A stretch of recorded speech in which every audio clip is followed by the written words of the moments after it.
গেলে অথবা বিপক্ষে গেলে যেটা সঠিক রায় সেটাই দিতে হবে, এর নাম হলো সঠিক বিচার। কথা বলেন ঠিক কিনা? প্রিয় বন্ধু, আপনারা হয়তো নাম শুনেছেন হযরত আলী রাদিয়াল্লাহু তাআলা আনহু, যিনি ছিলেন খলিফাতুল মুসলিমিন। চারজন খলিফা, আবু বকর, ওমর, ওসমান, আলী রিদওয়ানুল্লাহি তাআলা আলাইহিম আজমাইন। 30 বছর হযরত আলী হলেন শাসক। আলী যুদ্ধ করতেন, তার একটা জামা ছিল লোহার বর্ম, মানে লোহার দ্বারা তৈরিকৃত একটা পোশাক, এটাকে বলা হয় বর্ম। এই লোহার পোশাকটা হারিয়ে গেছে, খুঁজে আর পাওয়া যাচ্ছে না, অনেক তালাশ করতেছেন। হযরত আলী রাদিয়াল্লাহু তাআলা, তিনি তখন প্রধানমন্ত্রী, খলিফাতুল মুসলিমিন। কুফার বাজারে গেলেন, কুফার বাজারে গিয়ে দেখে একজন খ্রিস্টান এই লোহার বর্ম, এই জামা বিক্রয় করার জন্য বাজারে নিয়ে আসছে। হযরত আলী আইডেন্টিফাই করে বললেন, হ্যাঁ খ্রিস্টান ভাই, এই যে তুমি যে এই লোহার বর্মটা এনেছো, এটা কার? বলছি এটা আমার। আলী রাদিয়াল্লাহু তাআলা বললেন, না এটা তো আমার, এটা পরে আমি যুদ্ধ করেছি, দেখো আমি গায়ে দিচ্ছি, গায়ে দিলে আমার গায়ের সাথে ঠিকঠাক মতো লাগতেছে, এটা তো আমার। খলিফাতুল মুসলিমিন। খ্রিস্টান বলতেছে যে না, আপনি খলিফা হলে কি হবে, আপনি বললেই হবে না, এটা আমার। আলী বললেন, ঠিক আছে, ভালো কথা, রাখো, তোমার নামে মামলা হবে। মামলা করলেন হযরত আলী, নিজে প্রধানমন্ত্রী, তিনি খলিফাতুল মুসলিমিন, কুফা নগরের প্রেসিডেন্ট হযরত আলী মামলা করলেন তার নিয়োগকৃত বিচারকের কাছে। প্রধানমন্ত্রী তো মামলা করার দরকার নেই, এটা আমার জিনিস, আমি কেড়ে ছেড়ে নেব। কিন্তু ইসলাম বলে না, না, একটা নিয়ম আছে, আইন আছে, এই আইনটা তোমাকে ফলো করতে হবে। সুবহানাল্লাহ একটু বলবেন না? সুবহানাল্লাহ। ও প্রিয় বন্ধুরা, হযরত আলী রাদিয়াল্লাহু তাআলা বিচারকের কাছে বিচার দিলেন। বিচারকের সামনে এবার উপস্থিত বাদী বিবাদী, বাদী হযরত আলী, বিবাদী হলো খ্রিস্টান। বিচারক খ্রিস্টানকে বলে বর্মকার। খ্রিস্টান বলে, ও বিচারক, এটা আমার বর্ম।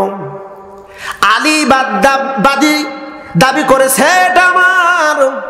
বিচারক বলে, আমিরুল মুমিনিন, আমি জানতে চাই এই বর্ম যে আপনার সাক্ষী কে? হযরত আলী বললেন, ও বিচারক, আমার সাক্ষী হলো আমার বড় ছেলে হাসান রাদিয়াল্লাহু তাআলা। বিচারক সুস্পষ্ট জবাব দিয়ে দিল, আমিরুল মুমিনিন, আপনার এই বর্ম আর আপনার পক্ষের সাক্ষী আপনার ছেলে হাসান, এই সাক্ষী আমি মানলাম না। ছেলে তো বাবার পক্ষেই সাক্ষী দেবে, কথা বলেন না কেন? সেটা ন্যায় হতে পারে, অন্যায় হতে পারে। আপনার সাক্ষী গ্রহণ হলো না, আর কোনো সাক্ষী আছে? আলী বললেন, না, আমার কোনো সাক্ষী নাই। বিচারক বলতেছে, আমিরুল মুমিনিন, আপনি মিথ্যুক, এই বর্মটা হলো খ্রিস্টানের। সুবহানাল্লাহ বলবেন না? সুবহানাল্লাহ। এত ধীরে বললেন, মন খারাপ হচ্ছে মনে হয়, তাই না? সে রাষ্ট্রপ্রধান, সে চাইলে তো জোর করে নিতে পারত। এমনকি তার নিয়োগকৃত বিচারক হযরত আলীর পক্ষে তো রায় নিতে পারত। হযরত আলী বিচারকের রায় মেনে নিয়ে সন্তুষ্ট চিত্তে হাসি মুখে চলে যায়। খ্রিস্টান অবাক, সে রাষ্ট্রপ্রধান, তার নিয়োগকৃত বিচারক, আর তার বিপক্ষে রায় গেল, কোনো প্রকার প্রতিক্রিয়া নাই। খ্রিস্টান ডাক দিয়ে বলে, আমিরুল মুমিনিন, বেয়াদবি হয়েছে, মাপ চাই, ক্ষমা চাই।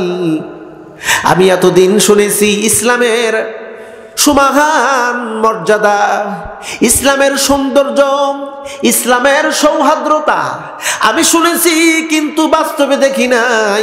আজকে দেখার পর আমি অবাক হয়ে গেলাম। আমিরুল মুমিনিন, এই বর্মটা আপনার, আমি চুরি করেছিলাম, আমাকে মাফ করে দেন আর বর্মটা নিয়ে নেন। হযরত আলী খ্রিস্টানকে ডাকতে বলে, খ্রিস্টান ভাই, খ্রিস্টান থাকতে চাই না, কালেমা পরে মুসলমান বানায় দিন। ও মুসলমান, ইসলামের সৌন্দর্য যদি একবার দেখতে চাও, ইসলামের সৌহার্দ্যতা যদি দেখতে চাও, একবার সৎ লোকের শাসন প্রতিষ্ঠিত করো, আল্লাহর আইন জমিনে প্রতিষ্ঠিত করো, দেখতে পারবে এই জমিটা আল্লাহর জান্নাতের টুকরায় পরিণত হয়ে গেছে। ইসলামের সৌন্দর্য সৎ লোকের মাধ্যমে, ইসলামের সৌন্দর্যই হলো ইসলামী আইনের মাধ্যমে। তাই বলে আমি আপনাদেরকে বলবো না যে অমুক জায়গায় আপনারা ভোট দেন, না না, এখানে আমি কোরআন সুন্নাহ থেকে কথা বলতে এসেছি। আমার কথা হলো আপনি কোরআন সুন্নাহ বুঝেছেন কিনা। যদি বুঝে থাকেন তাহলে আপনার সিদ্ধান্ত আপনার কাছে, যদি না বুঝে থাকেন তাহলে এটা ব্যর্থতা আপনার। অপ্রিয় বন্ধুরা, বিচারের জন্য আল্লাহ পাক বলেন, ওয়াইদা হাকামতুম বাইনান নাসি আন তাহকুমু বিল আদল।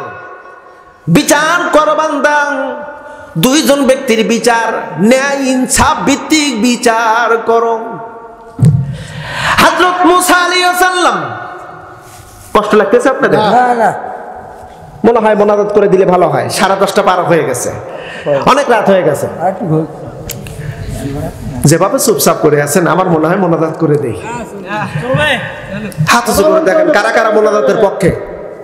একজনও না। আলোচনা কতক্ষণ চলবে?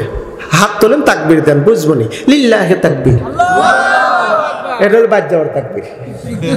শোনার তাকবীর এটা না। আমি তো জানি, আমি বুঝি, শ্রোতার মুখ দেখলেই বোঝা যায় এ শ্রোতার কোন যাইতে হয়, শোনা নাকি না শোনা। একবার আরেকবার তাকবীর হবে, লিল্লাহি তাকবীর। 10 মিনিট 15 মিনিট, তারপরে মোনাজাত।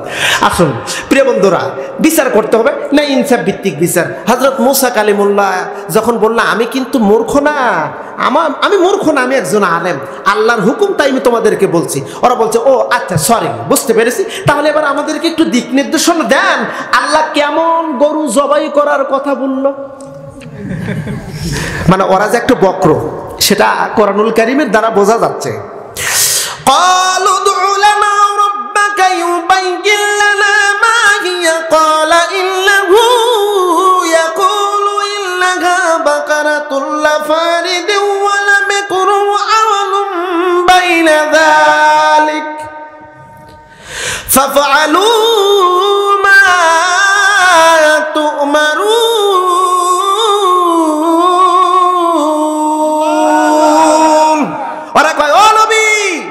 বুঝতে পারছি গরু জবাই করতে হবে, তাহলে একটু আল্লাহকে বলো তো কোন যেতে গরু হবে, গরুর কালার কেমন হবে, গরু দেখতে কেমন হবে, গরুর সাইজ কেমন হবে, গরুর বাছুর বিয়েছে, মাঠে কাজ করেছে, ইত্যাদি ইত্যাদি বর্ণনাগুলো দাও। ওরা একটা একটা করে প্রশ্ন করে, আল্লাহ একটা একটা করে জবাব দিয়ে দেয়, মানে বাতলায়া দেয়। গরুটা এমনও হতে হবে যা কোনোদিন মাঠে কাজ করেনি, বাচ্চা প্রসব করে নাই, শিং ভাঙা হবে না, গায়ের কোনো ক্ষত আঘাতপ্রাপ্ত এমন চলবে না, নিখুঁত হলুদ গাঢ় মেটো কালার হবে। এক কথা এত আকর্ষণমূলক, একবার দেখলেই মনে হবে চমৎকার। সব বর্ণনা যখন দিল, ওরা কি বলতেছে দেখেন, আমি একটু মাঝখানে ব্রেক দিচ্ছি, মানে অনেক বিস্তারিত আলোচনা বলতে গেলে এখনো 2 ঘন্টা সময় লাগবে। ওরা বলতেছিল, আপনি যেই গরুর দিক নির্দেশনা দিলেন, ইন্নাল বাকারা তাশাবাহা আলাইনা ওয়া ইন্না ইনশাআল্লাহু লা মুহতাদুন। আপনি যে গরুর বর্ণনা দিলেন, এমন গরু আমরা পাবো, আল্লাহ যদি চায় সঠিক পথের দিশা পাবো। ওরা গরু তালাশ করা শুরু করলো, গরু জবাই করবে, আর ওই গরুর এক টুকরা মাংস মরা মানুষের গায়ের সাথে লাগায়া বিপদ থেকে উদ্ধার হবে। গরু তালাশ করা শুরু করলো, পুরো দেশ সফর করলো, গরু মেলে, সব মেলে, একটা মেলে না, হয়তো বিয়ে হয়েছে, বাছুর হয়েছে, অথবা মাঠে কাজ করেন, অথবা একটা শিং ভাঙা, অথবা শরীরের ক্ষত চিহ্ন আছে, কিন্তু কোনো না কোনো দিক দিয়ে একটা না একটা ডিফল্টার পাওয়া যায়। বনি ইসরাইলের এসে বলতে লাগলো, গো পয়গম্বর, আমরা ব্যর্থ, গরু পাইলাম না খুঁজে। হযরত মুসা আলাইহিস সালাম রব্বে কারীমের কাছে শরণাপন্ন হলেন। আল্লাহ পাক রব্বুল আলামিন মুসা আলাইহিস সালামকে বললেন, ওগো নবী, বনি ইসরাইলের ছোট্ট একটা ঘর আছে, ওই ঘরে শুধু মার সন্তান, একজন আল্লাহর বান্দা যুবক পিতামাতার আনুগত্যশীল সন্তান আছে। ওই সন্তানের কাছে একটা গাভী আছে। আমি যেই বর্ণনা দিয়েছি ওই বর্ণনা হুবহুব সব ঠিকঠাক ওই গাভীর মধ্যে পাওয়া যাবে। লোক পাঠায় দাও।